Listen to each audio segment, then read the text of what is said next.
저는 제 아내와 가급적 무엇이든 함께 하려고 그래요. 어딜 가도 함께 가려고 애를 쓰고요. 무엇을 하든 함께 하려고 참 노력을 많이 합니다. 그리고 문제가 생겼을 때는 함께 나누려고 해요. 그런데 딱 한 가지, 이 자리에는 제가 함께 하는 것을 굉장히 꺼립니다. 어디인가 하면 백화점이나 몰처럼 가격이 아예 정해져 있는 데는 문제가 없는데 가격을 흥정하는 시장이라든지 그런 곳에서는 제가 피합니다. 피한다기보다 제 아내가 저리 가라고 미리 이야기를 해요. 물건값 깎는 것이 저는 굉장히 부끄러워요. 그래서 다른 사람처럼 어슬렁하면서 다른 데로 가버리고 말아요. 보통 남자들이 있으면요, 빨리빨리 사라고 그래요. 이분들도 먹고 살아야지. 그렇게 깎냐고. 그러니까 오히려 가격 형정에 걸림돌이 되니까 저는 주로 쫓겨나는 편입니다. 아무튼 좀 부끄러워하기도 하고요.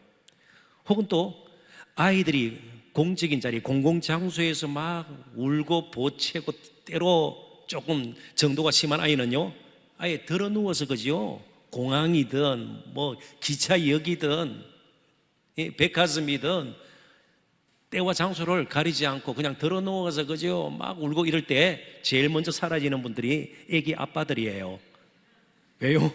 부끄러워서요. 근데 엄마들은 끝까지 현장을 지키죠. 현장에서 빨리 사라지는 분들은 대체적으로 아빠들입니다. 조금 속된 말로 쪽팔리니까요. 자기 아이 아닌 것처럼 멀리 거리를 두게 되는 겁니다.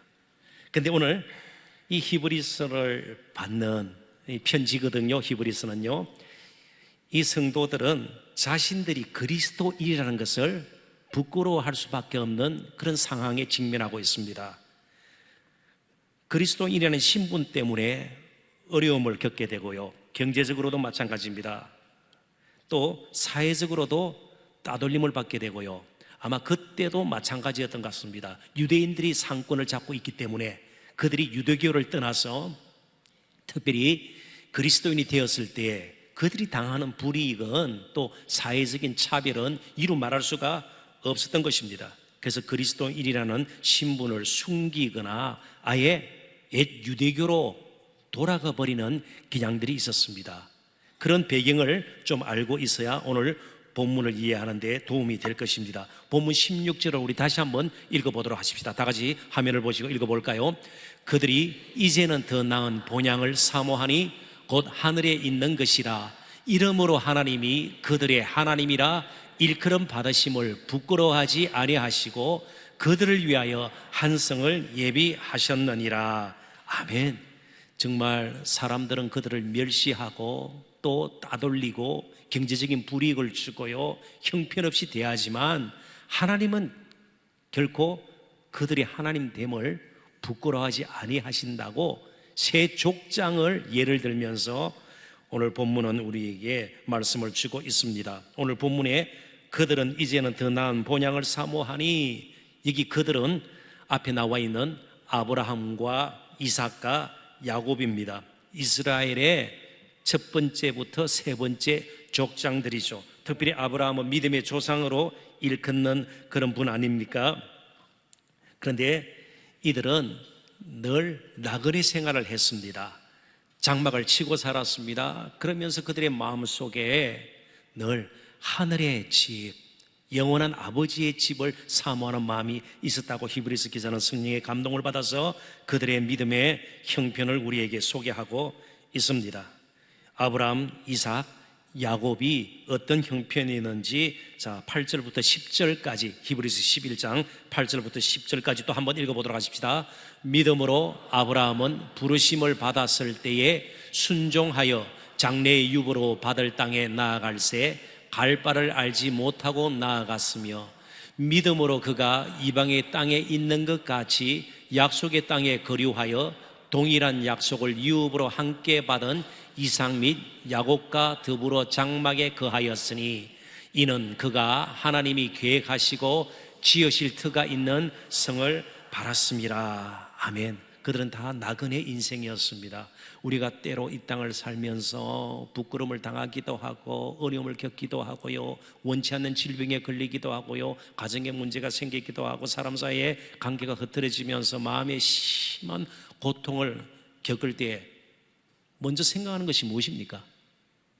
너무 이 세상 살기가 고달프고 지치고 힘들 때 먼저 생각하는 것이 어디예요?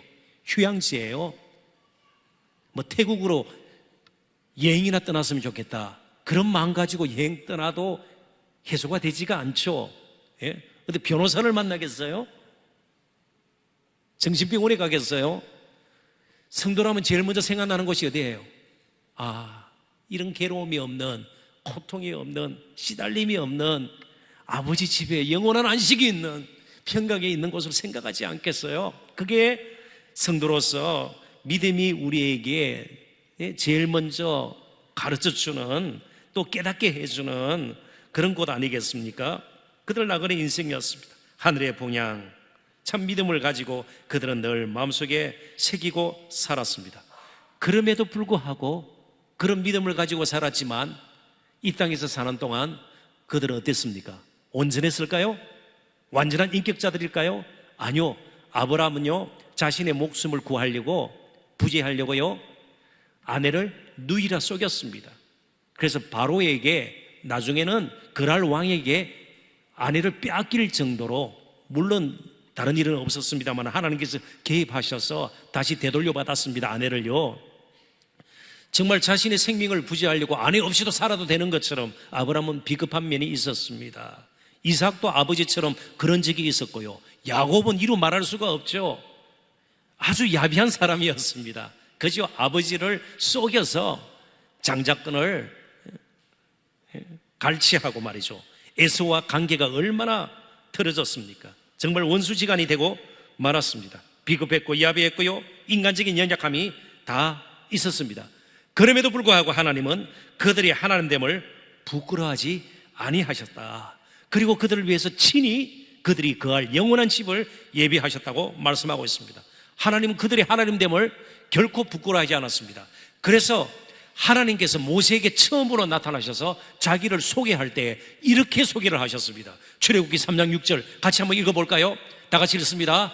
또 이르시되 나는 내 조상의 하나님이니 아브라함의 하나님, 이삭의 하나님, 야곱의 하나님이니라. 모세가 하나님 배웠기를 두려워하여 얼굴을 가리매 모세에게 나타나서 나는 천지를 지으신 창조주 하나님이시니라 이렇게 말씀하지 않았어요. 나는 전능하신 하나님이시라 그러지 않았어요. 나는 역사를 주관하는 알파와 오메가다 그렇게 말씀하지 않았어요.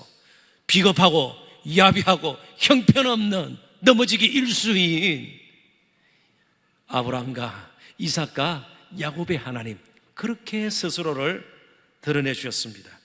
하나님은 오늘도 넘어지기 일수였고 지난 한 주간 사는 동안도 숱한 불순종의 열매들을 맺었던, 때로는 썬뿌리로 말미암아 하나님 보시기에 너무나도 부끄러운 그런 삶을 살았던, 그런 생각을 했던, 그런 태도를 보였던 오늘도 우리를 용납하셔서 저 하늘 영광스러운 아버지의 집의 모델하우스와 같은 이곳에 저와 여러분을 불러주셨습니다.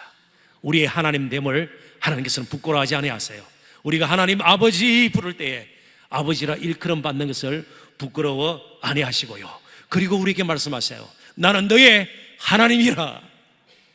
내가 너의 능력이고 요새고 피난처고 바위고 구원의 뿌리라고, 그리고 소망이라고 우리에게 말씀해 주고 있습니다.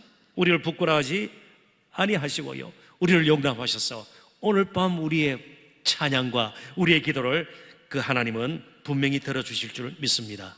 어떻게 이런 일이 있을 수가 있나요? 우리가 무슨 돈을 싸들고 왔습니까? 하나님보다 더 능한 어떤 실체의 도움을 받아가지고 하나님을, 우리를 함부로 대하지 않도록 압력을 가했습니까? 오직 한 분이 우리를 대신해서 부끄러움을 당했기 때문입니다. 우리가 당해야 될 부끄러움을 그분이 먼저 당하셨기 때문입니다. 그분은 우리를 대신해서 참으로 죄인들과 세리들의 친구라 이 땅을 사시는 동안도 그렇게 업심여김을 받으셨고요. 그분이 오시기 전 이사야 선지자는 그분의 모습을 이렇게까지 그렸습니다. 이사야 53장 3절 같이 한번 읽어보십시다. 그는 멸시를 받아 사람들에게 버림받았으며 강고를 많이 겪었으며 질고를 아는 자라. 마치 사람들이 그에게서 얼굴을 가리는 것 같이 멸시를 당하였고 우리도 그를 귀히 여기지 아니하였도다. 얼마나 부끄러움을 당했으면 사람들이 보기 싫을 정도로, 얼굴을 피할 정도로, 보기조차 싫다 그럴 정도로 하나님이신 그분이 부끄러움을 당하셨습니다. 갈리 사람으로 업심여김을 받았고요, 사마리아인이라고 천대를 받았습니다. 귀신 들린 자라고 공격을 받았습니다. 결국은 부끄러운 십자가의 형틀에서 부끄러운 모습으로, 가장 초라한 모습으로 우리의 부끄러움을 대신 당하셨습니다. 그분은 하늘 영광 보좌를 버리시고 아버지의 집을 떠나서 그 집에 들어가면 부끄러움을 당할 수도 있음에도 불구하고 세리장 삭개오의 집에 들어가셨습니다. 삭개오를 사랑하셨기 때문에 그렇습니다. 바리새인 시몬의 집에서는요, 또 부끄러운 일을 그분은 겪어야만 했습니다. 죄인이었던 한 여인이 와서 눈물을 흘리며 머리털을 풀고 향유를 붓고 예수님과 접촉한 것입니다. 당시 랍비 세계에서는 있을 수가 없는, 그래서 그분은 또 부끄러움을 당하셨습니다. 그럼에도 불구하고 그분은 오늘도 보좌 우편에서 저와 여러분을 위해서 기도하시고요, 우리의 주 되심을, 주님 되심을 결코 부끄러워하시지 않으시는 분이십니다. 이제 더 이상 우리 자신도 그리스도인임을 부끄러워하지 않아야 할 것입니다. 나를 용납하시고 오늘도 찬양과 기도를 기쁘게 받으실 하나님께 감사하면서 나가십시다. 사도 바울이 그랬고 우리 믿음의 선진들이 그랬던 것처럼 이제는 더 이상 우리가 하나님의 택한 백성이요 거룩한 제사장이요, 왕같은 제사장이요 거룩한 백성이고 하나님의 거룩한 나라임을 늘 기억을 하고, 마지막 한 가지 결코 부끄러워하지 않을 것, 부끄러워하지 않고 자랑하고 선포했으면 좋겠습니다. 로마서 1장 16절 크게 한번 읽어보고 말씀을 맺도록 하십시다. 다 같이 읽습니다. 내가 복음을 부끄러워하지 아니하노니 이 복음은 모든 믿는 자에게 구원을 주시는 하나님의 능력이 됨이라.